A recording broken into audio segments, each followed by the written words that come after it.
Can you be a Hall of Famer and have a disappointing career?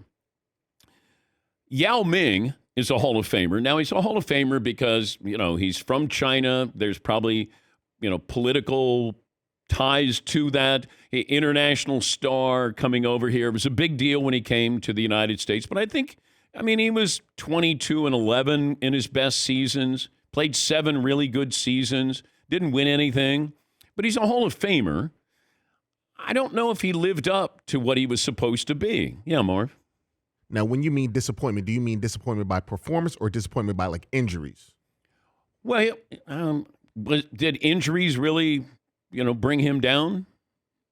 Was that the biggest reason why he didn't win anything? At age 29, he had the foot injury. Yeah. But before that, he was generally healthy. His first 3 years, he played 80 games, Yao Ming. And he averaged about 18, 8, and 2 blocks. Those are nice numbers. His best year, 24, 10, and 2 blocks. 25, 10, and 2 blocks. He peaked at age 26, but he was playing 48 games, 55 games, 57 games. Yeah. It's like if he was the 15th pick of the draft, that's a really nice career. But he came in, you can find articles, he will change the game. It's what Sean Bradley was supposed to be, blah, blah, blah. Well, Sean Bradley was different. Sean Bradley was more of a Victor Wembanyama from the standpoint he was 7'6", ran the floor, could play defense, had a really nice jumper, wasn't a three-point shooter. It just, Sean didn't get much better than he was at BYU. And he was the second pick overall, I believe, by Philadelphia. But I think I would say Yao was a disappointment in his performance, even though I understand the contributions to the game. It's weird to say you're a Hall of Famer, but you should have been better. Who else would I put in there? Bill Walton's NBA career was a disappointment, but that was injuries. When Bill was healthy, he's as good as anybody who's ever played the game. He understood the game. Ben Simmons is not going to the Hall of Fame. He's been a disappointment. But we're talking about players who are in the Hall of Fame, going to the Hall of Fame, but we expected more out of them. Like Bryce Harper. Has Bryce Harper lived up to the expectations of being on the cover of Sports Illustrated? And he was going to be the LeBron James of baseball. Team trades him, then they win the World Series. He gets Philly to a World Series. He might be a disappointment because of the expectations. Now, you can blame the media for that, but it might be a weird topic today. But can you be a Hall of Famer and be a disappointment? Yes, Eaton. Well, it's definitely a tough topic after one game in the NBA for Victor Wembanyama. But the expectations, though, are what we're talking about. Right, and the expectations. So basically what we're saying is the expectations are to be more than a Hall of Famer. Yeah. He's got to be a Hall of Famer. No, he's got to be more than a Hall of Famer. Yeah. Because being a Hall of Famer apparently isn't enough. Well, no, he could be a Hall of Famer. But still be a disappointment. Yao Ming, is Yao Ming a disappointment? Bryce Harper is a Hall of Famer and a disappointment. Yes. But Victor Wembanyama could, set the record for blocks and average 25 and 15 for his career. No rings, though. I know. Disappointing. I know. In the NBA, it's about rings, about championships. Yes, Marv. But we're talking Hall of Fame, but we probably should be talking top 10 all-timer. So LeBron James, probably if he had Joe Johnson's career, he'd be a Hall of Famer. That wasn't the expectation. He would have been a disappointment if he wasn't what he became. LeBron overachieved. Correct? Correct. Yeah, he overachieved. Despite all of that hype, he overachieved. Yes. Yeah. Yeah, he still overachieved. Man, this is like such a moving target. It is. Based on... Yes. There's really no way to... I think, too, that we should also take Bryce Harper out of this conversation, too, to some degree, because one player in the NBA can have way more of an impact on a game and a season than one player on a baseball team. Sure. It's very unfair to put Bryce Harper and be like, you know what I mean, this in the same category as a basketball player. But we don't count how many World Series rings that you have. Barry Bonds, did he win? But he was a great player. It feels like in baseball, it's like a running back or a wide receiver in football, where you don't go, hey, well, how many titles do they have? It's one position, it's quarterback. Baseball, you look at how many Cy Youngs did you have? We might look at MVPs for players, but it doesn't feel like we attach, did you win? How many championships did you win? Yes. And I think that's partially because it's so hard. Mike Trout's never played a meaningful baseball game in his career. Yeah. Or maybe he's played 3. Yeah. And it's not his fault. It's a team game more in baseball than in the NBA in a weird way. But Mike Trout's not a disappointment.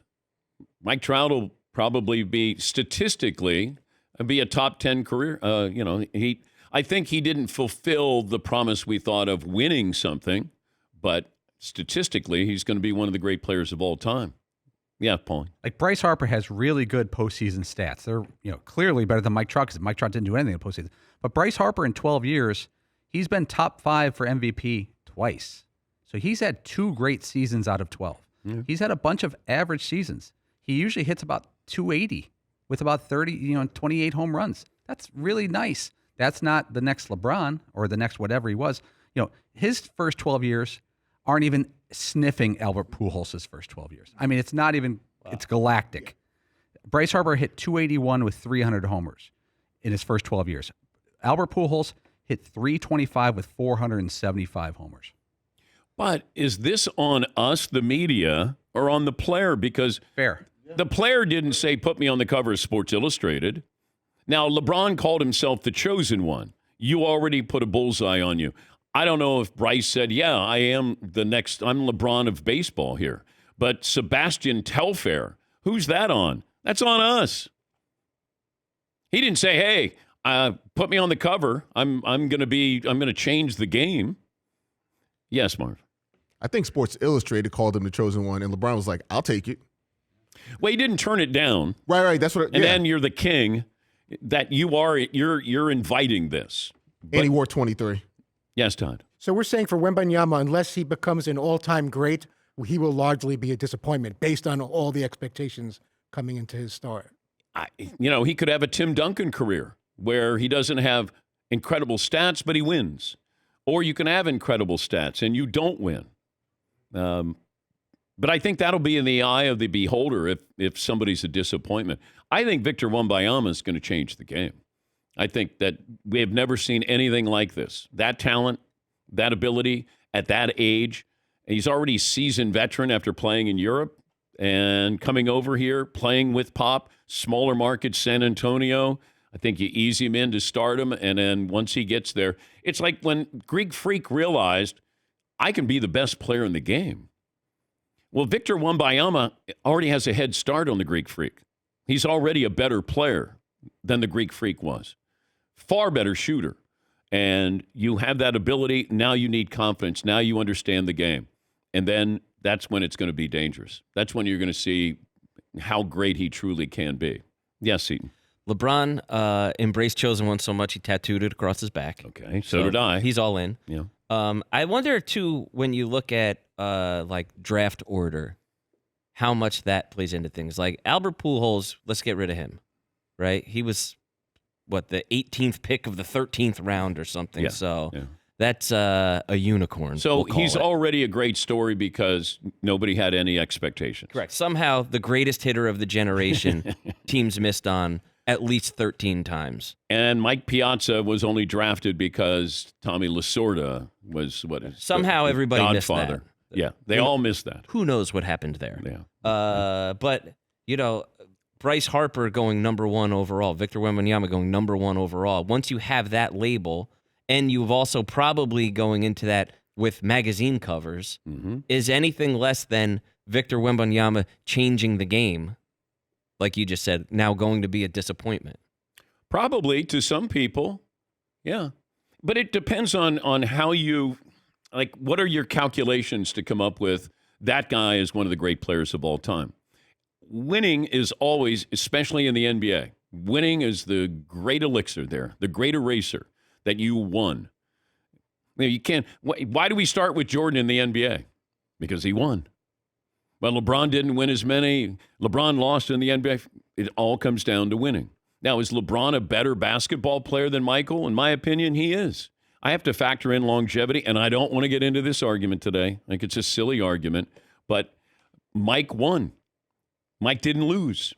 LeBron did. But LeBron is playing at a higher level for a longer period of time than Michael. And he's also, got a championship later on in his career. Yes, Marv. Now, if you're drafted number one in any sport, isn't the expectation to be a life changer for the franchise? I think you got to be a sure thing. I think you just have to go, that guy is great. So it just depends on the player, right? Because some drafts are stronger than others. And, next year they're not going to have a Wembanyama. So there's like, hey, look, he's a really good player. He's the best player available. So we'll take him number one. But he's going to a team that was in position for a reason to draft him number one. You're going to a team that's not very good. That, like Tom Brady, if he went number one overall, probably wouldn't be Tom Brady. He went to a team that was a good team, Hall of Fame coach, and a really good roster, and he eased into the lineup. He said that to me years ago on the show. He said, if I was a first-round pick, then I probably would have washed out. I wouldn't have been great because the expectation level. Like Russell Wilson, he was an underdog story. Dak Prescott, underdog story. Tim Couch, number one pick overall, bust. Ryan Leaf, number two pick overall, bust. Yeah, Paul. I think the NBA has changed so much because of the one and done rule. The days of the sure thing coming to the NBA are well over. I mean, if you look at the past 4 or 5 years, no offense, but like DeAndre Ayton was the number one pick. He was a nice college player. He wasn't dominating anything. But if Luka was number one overall. Right, and he played college here, but they don't play long enough. You go back to the 80s, and you have guys like Patrick Ewing, where the NBA was waiting for him for 4 years. David Robinson, Hakeem Olajuwon. I think the last guy who was the college sure thing, and he only played 2 years, was Shaq. Shaq could have gone his freshman year and been the number one pick easily. It would have been a layup. But his sophomore year, he was averaging, like 28, 14, and 5. He was dominating. And when he walked into the league, you expected domination as a rookie, and he gave it to you. And I think he's the last guy to do that. But it goes back to what I've talked about with the Hall of Fame. If you had the penthouse, you had the third floor, second floor, first floor. Yao Ming is maybe a second floor, maybe first floor. The other guy's penthouse and then third floor. You can be really good. You can be a Hall of Famer. But also the expectation level was, and I remember when those private workouts with Yao Ming, and then they were showing him shooting jumpers, and we're like, oh my God, Yao Ming. And I went to see him. I went to Houston to see him play in a game. Katina Mobley, Stevie Franchise. Oh. And I'm watching the game, and I'm going, they're not even throwing the ball to Yao. They were. And I asked Rudy Tomjanovich after. I said, they weren't even throwing the ball. He goes, oh, they will. Oh, they will. So, Victor Wembanyama, welcome to the NBA. The expectations are larger on him than they were on Luka or Greek Freak or the Joker. Now there's no surprise when you come in from playing in Europe. It used to be like, man, have you seen this guy, Luka? And I remember watching him play. And I go, yeah, but will he be able to do that in the NBA? Yes. Yeah. Joker wasn't, he wasn't hyped. He was out of shape. As Doc Rivers said, it looked like he's just a big bartender out there. I'm being smoked by a bartender out there, which is a great description.